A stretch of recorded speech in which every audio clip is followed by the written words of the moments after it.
لا إله إلا الله محمد رسول الله عليه صلاة الله وآله والأحبة. Assalamualaikum warahmatullahi wabarakatuh. Usamah bin Zaid adalah putra dari sahabat kesayangan Rasulullah SAW, yaitu Zaid bin Haritsah, yang beliau pernah menjadikannya sebagai anak angkat dari status sebelumnya sebagai budak dan pelayan beliau SAW. Ibunya pun adalah orang yang dekat dan disayang Rasulullah SAW, yaitu Ummu Aiman, bekas sahaya beliau. Keduanya merupakan orang-orang yang mula-mula memeluk Islam, sehingga tak heran Usamah pun menjadi kesayangan beliau SAW seperti juga ayahnya. Usamah radhiyallahu anhu lahir pada tahun ketiga atau keempat dari kenabian, sehingga praktis ia tidak pernah mengalami masa jahiliyah. Didikan masa kecil dan remajanya adalah akhlak kenabian, baik dari kedua orang tuanya yang adalah didikan Nabi SAW, atau bahkan terkadang Rasulullah turun langsung dalam membentuk akhlak Usamah. Kondisi seperti inilah yang menambah rasa sayang beliau SAW kepadanya. Beberapa sahabat pun sangat sayang pada remaja ini melebihi anaknya sendiri, seperti yang terjadi pada Umar bin Khattab. Saat menjadi khalifah, Sayyidina Umar pernah membagi-bagikan uang pada masyarakat, dan jumlahnya berbeda-beda berdasarkan kedudukan dan jasa mereka kepada Islam, dan juga penilaian Nabi Muhammad SAW atas mereka. Ketika tiba giliran anaknya, yaitu Abdullah bin Umar, beliau memberikan satu bagian. Giliran Usamah bin Zaid, Sayyidina Umar memberikannya dua bagian dari bagian anaknya. Abdullah bin Umar jadi bertanya-tanya, bukan masalah jumlahnya, karena pada dasarnya ia juga didikan Rasulullah SAW yang mengutamakan kehidupan zuhud dan sederhana, seperti juga ayahnya, yaitu Umar bin Khattab. Hanya saja ia takut ada yang kurang dalam amal ketaatan dan kesolehannya. Karena itu ia bertanya, "Wahai ayah, mengapa engkau mengutamakan Usamah dibandingkan anakmu sendiri? Bukankah saya mengikuti pertempuran yang tidak atau belum diikutinya bersama Rasulullah?" Tetapi jawaban Umar tegas dan tidak dapat dibantah lagi. Beliau berkata, "Usamah lebih dicintai Rasulullah daripada dirimu, seperti juga ayahnya lebih disayang Rasulullah daripada ayahmu." Dalam usianya yang masih sangat muda, ia telah ikut menerjuni beberapa pertempuran bersama Rasulullah SAW. Dalam Fathul Makkah, ketika Nabi SAW akan memasuki Ka'bah, beliau membawa Bilal di sisi kanan dan Usamah bin Zaid di sisi kiri beliau. Sungguh kehormatan besar yang diberikan Rasulullah SAW kepada keduanya. Bukan Abu Bakar atau Umar atau 8 sahabat lainnya yang telah beliau jamin masuk surga. Dua orang itu adalah bekas budak yang secara umum mungkin kedudukannya tampak rendah di masyarakat. Rasulullah SAW pernah mengirimkan suatu pasukan di bawah kepemimpinan Usamah bin Zaid. Pengalaman pertamanya memimpin suatu pasukan setelah sebelumnya hanya sebagai prajurit biasa. Pasukannya ini memperoleh kemenangan yang gemilang, dan sebagai orang yang disayang, Nabi SAW langsung menyambutnya dan memintanya menceritakan pengalamannya. Mulailah Usamah menceritakan jalannya pertempuran. Tampak wajah Nabi berseri karena senangnya dengan apa yang dijalani kesayangan Rasulullah SAW. Putra dari kesayangan Rasulullah SAW, begitu kebanyakan sahabat menyebut Usamah bin Zaid ini. Ketika Usamah menceritakan bahwa seorang pemanggul panji musyrik yang perkasa banyak membunuh dan melukai tentara muslim, sehingga pedangnya berlepotan darah dan daging para syahid masih menempel, Usamah pun mengejar dan memerangi langsung orang tersebut. Ia berhasil melumpuhkannya. Tetapi ketika ia akan melakukan pukulan terakhir dengan tombaknya, orang tersebut mengucap, "La ilaha illallah." Usamah sempat bimbang, tetapi dipikirnya, itu hanya siasat untuk menyelamatkan diri saja. Karena itu ia terus menombaknya hingga tewas. Tiba-tiba saja wajah Nabi Muhammad SAW berubah merah padam, tanda beliau marah. Nabi berkata, "Celaka engkau wahai Usama. Begitukah tindakanmu terhadap orang yang mengucap la ilaha illallah?" "Wahai Rasulullah," kata Usama mencoba menjelaskan dan membela diri, walau dengan ketakutan. Dia mengatakan kalimat itu hanya untuk menyelamatkan diri saja. "Begitu," kata Rasulullah SAW masih dengan nada tinggi, pertanda beliau masih marah. "Mengapa tidak engkau belah dadanya, dan engkau lihat apakah ia mengatakannya itu ikhlas dari hatinya, atau karena pura-pura semata?" Memang, bukanlah hak dan kewajiban kita menilai apa yang ada di dalam hati seseorang. Apa yang tampil dan terlihat itu saja yang menjadi ukuran kita dalam mengambil sikap.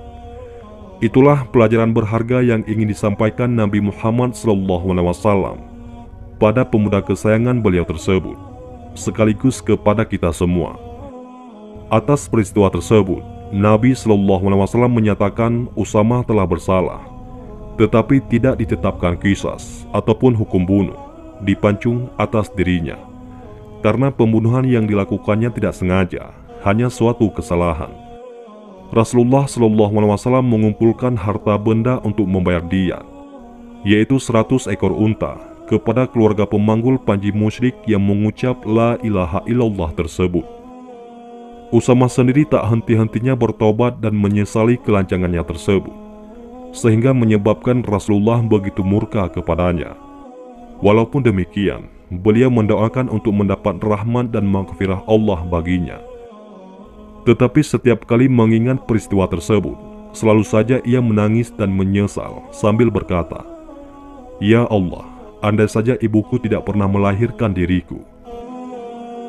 Beberapa hari sebelum wafat, Rasulullah SAW menghimpun pasukan besar yang akan dikirim ke Syam, tepatnya di wilayah Palestina, pada tempat bernama Abna.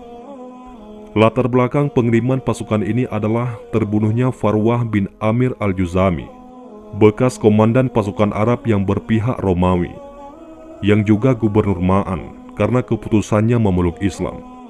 Ia disalib dan dipenggal kepalanya oleh penguasa Romawi di Palestina.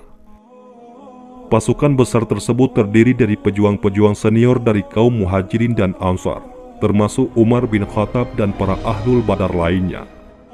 Nabi SAW memutuskan pimpinan pasukan diserahkan kepada Usamah bin Zaid. Keputusan beliau ini ternyata menimbulkan perbincangan dan kritikan dari beberapa orang sahabat. Yang paling keras komentarnya adalah Ayyashi bin Abi Rabi'ah. Ia berkata, anak kecil itu menjadi komandan dan amir dari kaum Muhajirin awal. Saat itu Rasulullah SAW telah sakit cukup parah, dan beliau tidak mengetahui secara langsung perbincangan pro kontra yang terjadi dan berkembang di masyarakat Madinah. Ketika Sayyidina Umar mengabarkan hal tersebut, beliau bangkit dan mengikat kepala beliau dengan sorban untuk mengurangi rasa sakit. Sambil memakai selimut, beliau naik ke atas mimbar di mana orang-orang sedang berkumpul.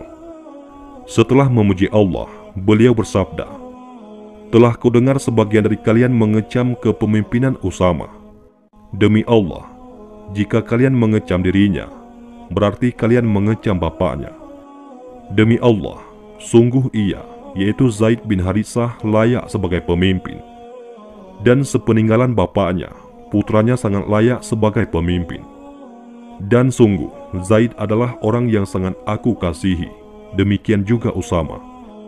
Keduanya layak untuk mendapat semua kebajikan.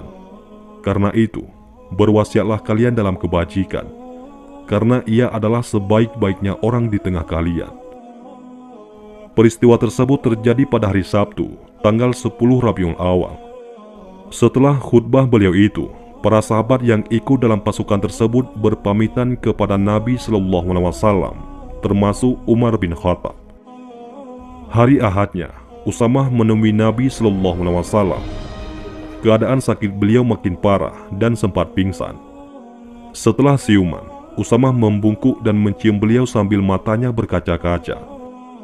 Tetapi Nabi SAW hanya mengangkat tangannya, seakan-akan berdoa. Kemudian beliau mengusapkannya ke wajah Usama. Usamah menangkap isyarat tersebut sebagai doa restu untuk keberangkatannya. Ia pun berangkat menuju tempat pasukan berkumpul di Juruf, sebuah tempat tidak jauh di luar Madinah, sekitar 3 mil. Senin pagi tanggal 12 Rabiul Awal tahun 11 Hijriah. Seharusnya ia memberangkatkan pasukannya ke Palestina. Tetapi Usamah merasa tidak tenang dengan kondisi Nabi SAW yang ditinggalkannya kemarin. Karena itu ia kembali ke rumah Nabi SAW, dan setibanya di sana, beliau tampak sehat. Usamah pun gembira. Beliau sekali lagi mendoakan Usamah, kemudian bersabda, "Berangkatlah engkau dengan berkat dari Allah." Usamah kembali ke pasukannya di Juruf. Ia segera mempersiapkan diri untuk segera berangkat. Tetapi belum sempat bergerak, datanglah utusan dari ibunya, yaitu Ummu Aiman, yang memberi kabar bahwa Nabi SAW telah wafat. Usamah memerintahkan pasukan untuk kembali ke Madinah. Buraidah bin Husayb, yaitu sahabat yang diperintahkan Nabi SAW, membawa dan menyerahkan panji ke rumah Usamah, membawanya kembali dan menancapkannya di sebelah rumah beliau. Setelah wafatnya Nabi Muhammad SAW dan Abu Bakar terpilih menjadi khalifah, wacana pasukan yang dipimpin Usamah kembali mengemuka. Sebagian sahabat yang dipimpin Umar bin Khattab berpendapat bahwa pengiriman pasukan tersebut harus dibatalkan, karena banyak sekali kabilah yang murtad dan bersiap menyusun kekuatan kembali untuk lepas dari pemerintahan Islam di Madinah. Mereka ini khawatir jika kabilah-kabilah tersebut menyerang Madinah. Usamah sendiri berada dalam kelompok ini karena pendapat tersebut yang paling masuk akal.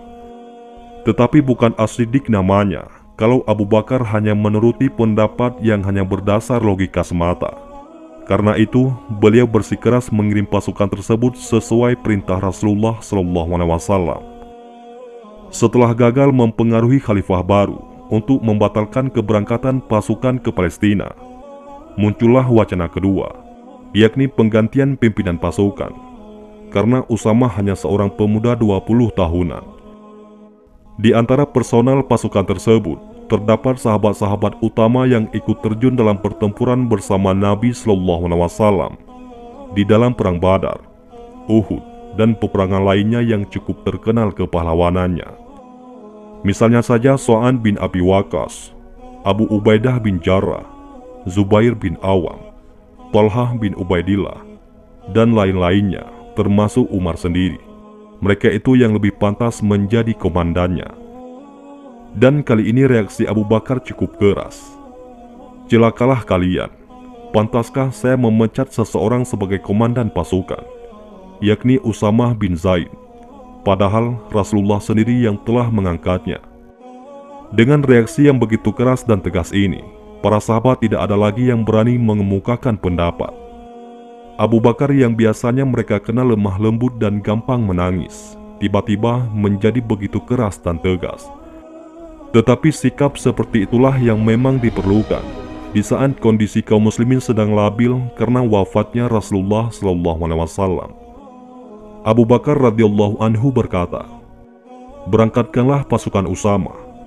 Sesungguhnya aku tidak peduli jika binatang-binatang buas akan menerkam dan mencabik-cabikku di Madinah karena berangkatnya pasukan tersebut.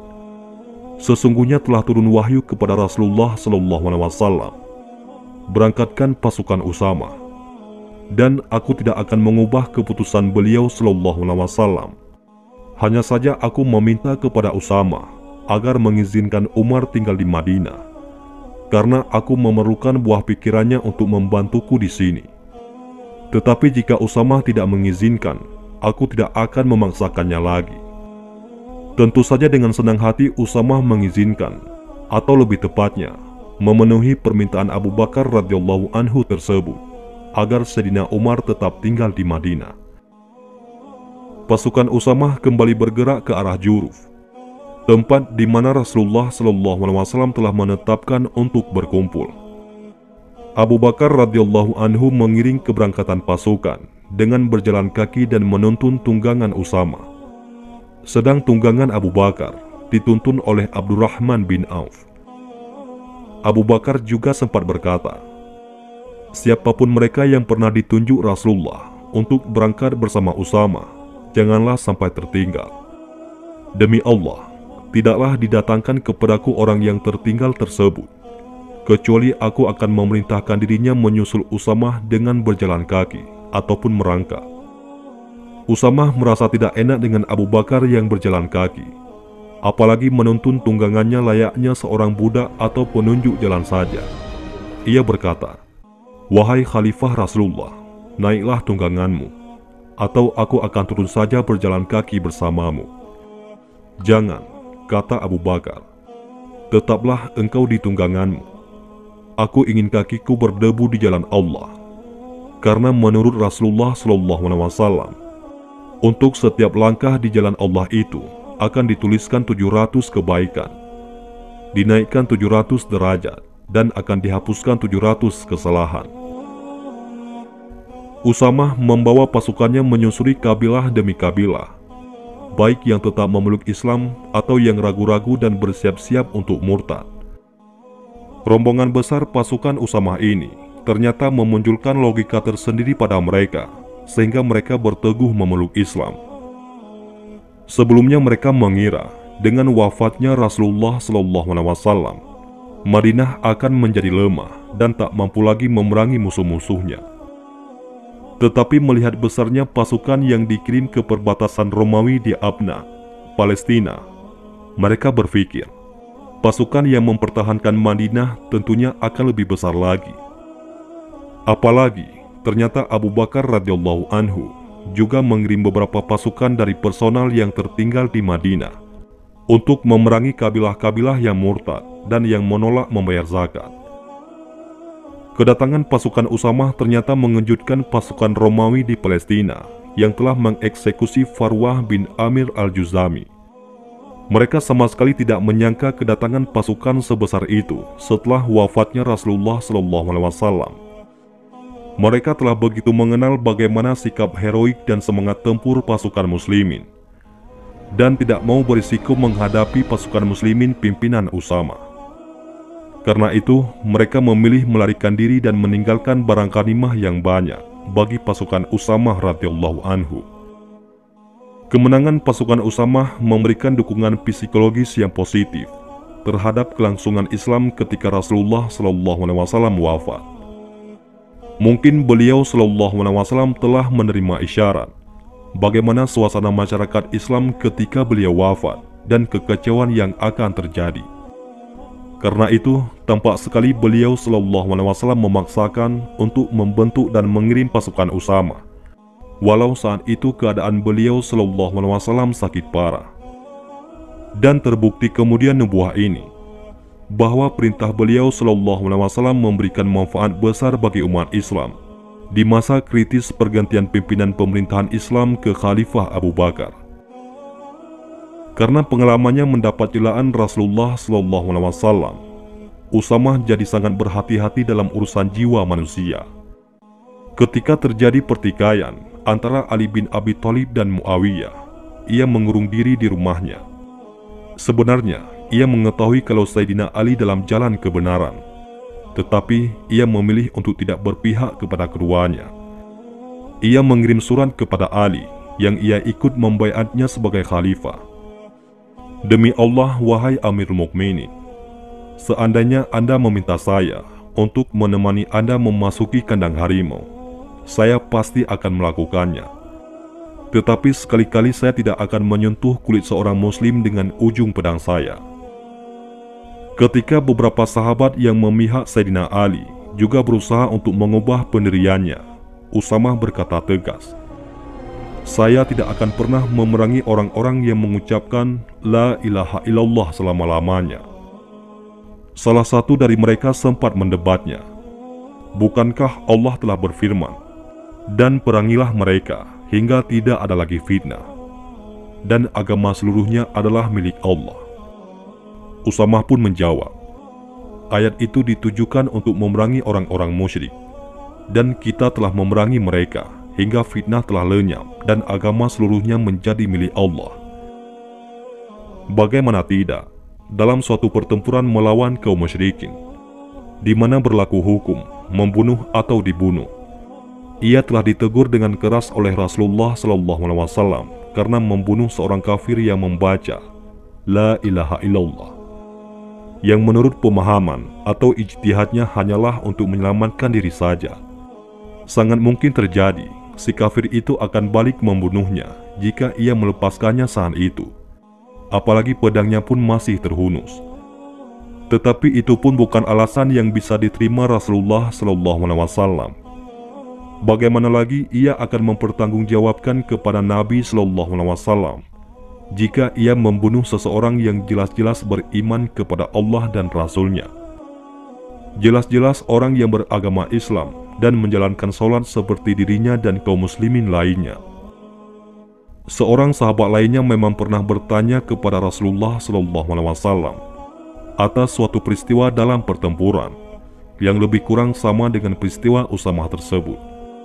Nabi SAW bersabda, "Kalau itu terjadi, si kafir akan memperoleh balasan seperti keadaan engkau sebelum membunuhnya, dan engkau akan memperoleh balasan seperti keadaan si kafir sebelum ia terbunuh." Maksudnya, orang kafir tersebut yang membaca La ilaha illallah ketika akan terbunuh akan memperoleh pahala syahid. Sedangkan sang sahabat yang membunuh bisa jatuh dalam kemusyrikan dan kekafiran kalau ia tidak bertaubat. Usamah terus menyendiri di tengah pergolakan kaum muslimin, dan ia tidak mau terlibat dengan pertentangan mereka. Saat itu terdapat dua kutub kekuatan Islam.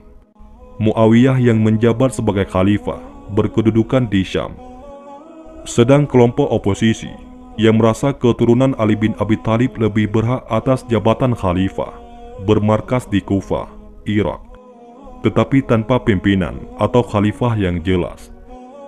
Di saat itulah, di tahun 54 Hijriah, Usamah bin Zaid radhiyallahu anhu meninggal dunia. Wallahu a'lam bishawab. Mudah-mudahan ini semua bermanfaat. Assalamualaikum warahmatullahi wabarakatuh.